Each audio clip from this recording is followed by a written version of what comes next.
Dear student, मानक अध्ययन classes में आपका स्वागत है। मेरा नाम शमशेर है और आज हम क्लास 10th का प्रोज सेक्शन का चैप्टर नंबर 1 देखेंगे, जिस चैप्टर का नाम है अ लेटर टू गॉड।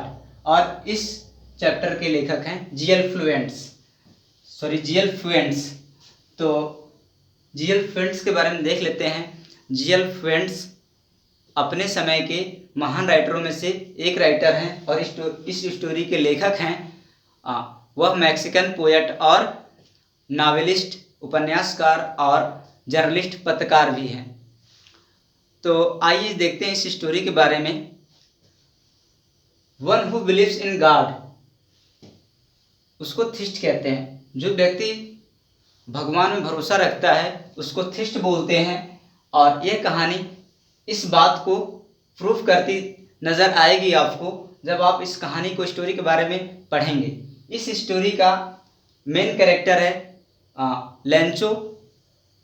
लोग कहते हैं कि जब आप में विश्वास हो तो आप एक बड़े से बड़े पहाड़ को भी उखाड़ के फेंक सकते हैं, आप एक पर्वत को भी हिला सकते हैं। तो अब विश्वास किस प्रकार का होना चाहिए और जिस प्रकार का विश्वास होना चाहिए उसी प्रकार का विश्वास आपको इस स्टोरी में देखने को मिलेगा। तो आप इस स्टोरी को अच्छे से पढ़ेंगे और देखेंगे। तो हम लोग शुरू करते हैं। द हाउस, जो घर है, the only one in the entire valley set on the crust of a low hill. तो एक पूरा सेंटेंस कंप्लीट होता है लो हिल तक, और इस सेंटेंस का सब्जेक्ट है द हाउस और the only one in the entire valley. इस जो सब्जेक्ट है उसका डिस्क्रिप्शन कर रहा है, उसके बारे में जानकारी बता रहा है। और इस सब्जेक्ट का वर्ब है सेट। और तो इसका अगर हम अर्थ देखें, हम इसमें वोकैब की भी बात करेंगे, वोकैबुलरी की भी बात करेंगे और कुछ हम लोग अपने से प्रयास करेंगे, देखेंगे कि किस प्रकार के क्वेश्चन हमारे बोर्ड एग्जाम्स में बनते हैं। और यह चैप्टर आपके बोर्ड के एग्जाम की दृष्टि से भी महत्वपूर्ण है और इससे भी क्वेश्चन पूछ लिए जाते हैं। तो देखिए, द हाउस ओनली, जो घर है, जो मात्र अकेला, ओनली मतलब केवल, वन मीन्स अकेला, एंटायर वैली, एंटायर मीन्स होता है टोटल, वैली मीन्स होता है घाटी, और सेट मीन्स स्थित है, on the crust, crust means top होता है किसी चीज का, किसके टॉप पे, अ लो हिल। तो अ लो हिल, तो एक घर जो मात्र किसी घाटी में अकेला घर है, वह किसी भी क्रस्ट, किसी भी पहाड़ी की सबसे ऊपरी हिस्से पे स्थित था। फ्रॉम दिस हाइट, किस हाइट से, जो घर है जिस पहाड़ी पे स्थित है उस पहाड़ी की ऊंचाई से। One could see, one subject है और इसकी वर्ब है could see. Could see past की पॉसिबिलिटी या पास्ट की कैपेबिलिटी को शो कर रहा है। कोई भी व्यक्ति कुड सी देख सकता था। क्या देख सकता था? द रिवर, नदियों को देख सकता था। And field of ripe corn, पके हुए अनाज के फील्ड्स को, डॉटेड विथ फ्लावर्स, जो फूलों से बिखरे हुए थे। दैट ऑलवेज प्रॉमिस्ड, जो हमेशा प्रॉमिस्ड करते थे, वादा करते थे, अ गुड हार्वेस्ट, एक अच्छी फसल का। तो ये जो फील्ड्स थे, किसके फील्ड?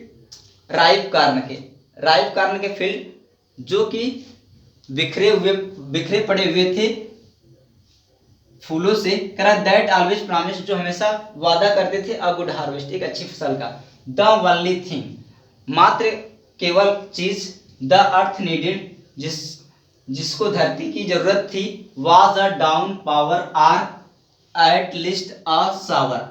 तो यहाँ पे डाउन पावर क्या होता है? डाउन पावर को हम बोलते हैं मूसलाधार बारिश या हैवी रेन। आर हम एक यानी एट लीस्ट, तो कम से कम, अ शावर मीन्स बौछार।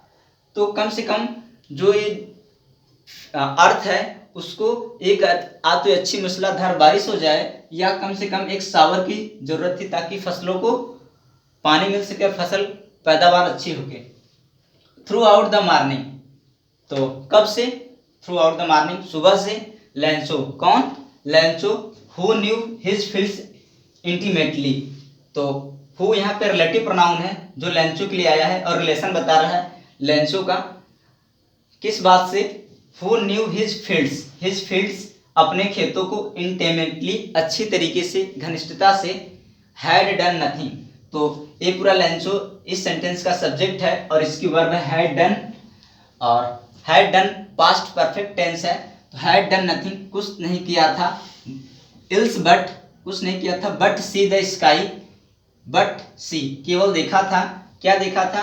द स्काई आकाश को, टुवार्ड्स द नॉर्थ ईस्ट जो उत्तर पूर्व की तरफ जो आकाश है उसकी तरफ देखा था।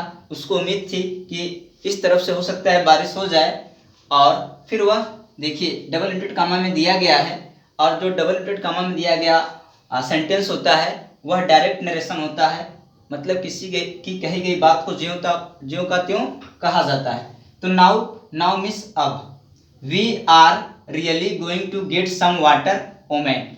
तो यह किसी को संबोधित कर रहा है, और संबोधित करने किससे कर रहा है? ओमेन से। उसकी जो वाइफ है उसको संबोधित करते हुए कह रहा है कि नाउ वी आर रियली, तो हम अब सचमुच में पानी प्राप्त करने जा रहे हैं, या सचमुच में बारिश होने वाली है। द ओमेन, तो जो महिला थी सब्जेक्ट है, who was preparing supper, who relative pronoun है, और यहाँ से देखें तो यहाँ तक एक सेंटेंस होना चाहिए, और ये सेंटेंस है कॉम्प्लेक्स सेंटेंस जो हु रिलेटिव प्रोनाउन के द्वारा जुड़ा हुआ है, और हु किसके लिए आया है? महिला के लिए। तो जो वुमेन है who was preparing supper, supper means होता है रात्रि का भोजन, या इसी को हम डिनर भी बोलते हैं।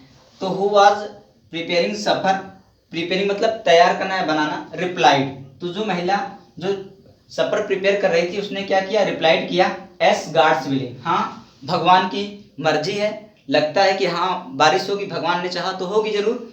द ओल्डर बॉयज जो बड़े वाले लड़के, बॉयज कैसे लड़के? बड़े वाले लड़के, वर्किंग क्या कर रहे थे? वर्क कर रहे थे। इन द फील्ड, कहाँ पे? खेतों में। तो बड़े लड़के खेतों में काम कर रहे थे। वाइल मीन्स जबकि। द स्मॉलर वन, जबकि छोटे वाले, जबकि स्मॉलर वंस छोटे वाले, वर प्लेइंग वे क्या कर रहे थे? खेल रहे थे। Past continuous tense. Near means समीप में या पास में, कहाँ पे? द हाउस, तो कहाँ पे खेल रहे थे? घर के पास में। अनटिल, कब तक खेल रहे थे? अनटिल जब तक the women called to them all, जब तक कि महिला ने उन लोगों को सभी लोगों को नहीं बुलाया, तब तक छोटे वाले बच्चे क्या कर रहे थे? घर के समीप में खेल रहे थे, और जबकि बड़े वाले बच्चे क्या कर रहे थे? खेतों में काम कर रहे थे। कह रहा है कम फॉर डिनर, महिला ने क्या कहा? आओ भोजन कर लो। It was during the meal that just as Lencho had predicted big drops of rain began to fall. तो यहाँ पे it was during the meal time, it यहाँ पे स्यूडो सब्जेक्ट है, ड्यूरिंग द मील टाइम भोजन का समय था। अगर हम इट जब स्यूडो सब्जेक्ट होता है तो उसका हम अर्थ नहीं निकालते हैं। तो it was during the meal, भोजन का समय था। मील मिस होता है भोजन। द मील, यहाँ पे द लगा इसलिए नाउन है, तो द मील ड्यूरिंग मतलब समय होता है, तो भोजन का समय था। दैट, यहाँ पे दैट एक कंजंक्शन है जिसका अर्थ है कि। जस्ट एज, ठीक, जैसा कि, ठीक। लेंचो हैड प्रेडिक्टेड, जैसा कि लेंचो ने क्या किया था? भविष्यवाणी किया था। Had predicted past perfect tense, भविष्यवाणी किया था। बिग ड्रॉप्स, बड़ी बूंदें, कैसी बूंदें? बड़ी बूंदें। तो यहाँ पे बिग क्या है? एडजेक्टिव है। ड्रॉप्स ऑफ रेन, तो किसकी ड्रॉप्स हैं? रेन की, बारिश की बूंदें। बिगेन मीन्स आरंभ हो गई। बिगेन टू फॉल, क्या आरंभ हो गई? गिरना। टू फॉल, गिरना आरंभ हो गई। तो यह भी बस भोजन का ही समय था कि जैसा कि लेंचो प्रेडिक्ट कर चुका था, भविष्यवाणी कर चुका था, वर्षा की बड़ी बूंदें गिरना आरंभ हो गई, अर्थात बारिश चालू हो गई। इन द नॉर्थ ईस्ट, उत्तर पूर्व में, उत्तर पूर्व में इन डायरेक्शन बताता है, तो इन द नॉर्थ ईस्ट, उत्तर पूर्व में। ह्यूज माउंटेन्स, कैसे mountains? Huge, Vishal. Of clouds, किसके? बादलों के। माउंटेन्स किसके हैं? बादलों के। माउंटेन्स कुड बी सीन, देखे जा सकते थे। Could be seen passive voice है। अप्रोचिंग, पहुंचते हुए। तो उत्तर पूर्व में बादलों के विशाल पर्वत पहुंचते हुए देखे जा सकते थे।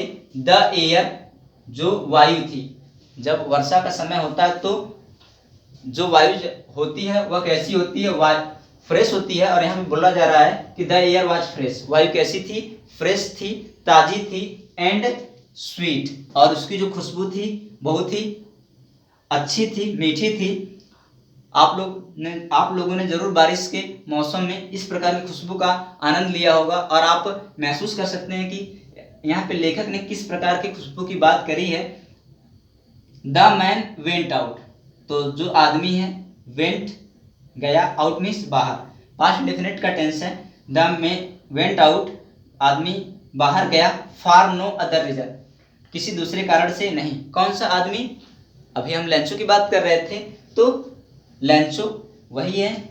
वेंट आउट, बाहर गया, फॉर नो अदर रीजन, किसी दूसरे कारण से नहीं, देन टू हैव प्लेजर, आनंद लेने के लिए, ऑफ फीलिंग, अनुभव का, फीलिंग मीन्स अनुभव, of the feeling the rain, किसका, रेन का, ऑन हिज बॉडी, अपनी बॉडी पे वर्षा की बूंदों का जो अनुभव है उसका आनंद लेने के लिए बाहर गया, एंड, और वेन मीन्स जब, ही रिटर्न, जब वह लौटा, ही एक्सक्लेम्ड, उसने बात कही, क्या कही, दीज आरंट रेन ड्रॉप्स, ये वर्षा की बूंदे नहीं है। उसने क्या कहा कि दीज आरंट रेन ड्रॉप्स, ये वर्षा की बूंदे नहीं है, फॉलिंग फ्रॉम स्काई, जो क्या कर रही हैं, स्काई, आसमान से गिर रही हैं, मतलब आसमान से जो बरस रही हैं, वर्षा की बूंदे नहीं हैं। दे आर न्यू कॉइन्स, ये नए सिक्के हैं। अब आपको क्वेश्चन बनता है कि लेंचो ने क्यों कहा कि जो वर्षा की बूंदे हैं, जो वर्षा की बूंदों को वर्षा की बूंदे नहीं बल्कि सिक्के कहा। तो आप इस प्रश्न का उत्तर देखेंगे, आप सोच सकते हैं कि किस प्रकार से वर्षा की बूंदें उसके लिए क्या, उसके खेतों के लिए, उसकी फसल के लिए बहुत ही लाभदायक सिद्ध हो सकती थी, उसकी पैदावार दुगना हो सकती थी। यही वजह है कि लेंचो ने वर्षा की बूंदों को नए सिक्के कहा होगा। और उसने क्या बोला कि द बिग ड्रॉप्स, जो बड़ी बूंदें हैं, आर 10 सेंट पीसेज, वह 10 सेंट के पीसेज हैं, एंड लिटिल वंस, और जो छोटी वाली बूंदें हैं, आर 5, तो जो लिटिल वंस हैं, जो छोटी वाली बूंदें हैं, वह 5 सेंट के पीसेज हैं। तो इस तरीके से इस लेक्चर में हम लोग आज इतना ही देखेंगे, और अगले लेक्चर में हम लोग मिलेंगे, और हम लोग उस लेक्चर में कुछ क्वेश्चन को भी देखेंगे, और ग्रामर की जो बात रही है, वोकैबुलरी की, इसमें जो इम्पॉर्टेंट वोकैबुलरी है आप लोग वीडियो में आप लोग देख सकते हैं, जिसका आप नहीं आएगा हमें कमेंट सेक्शन में पूछ भी सकते हैं। तो बस धन्यवाद आज के लिए।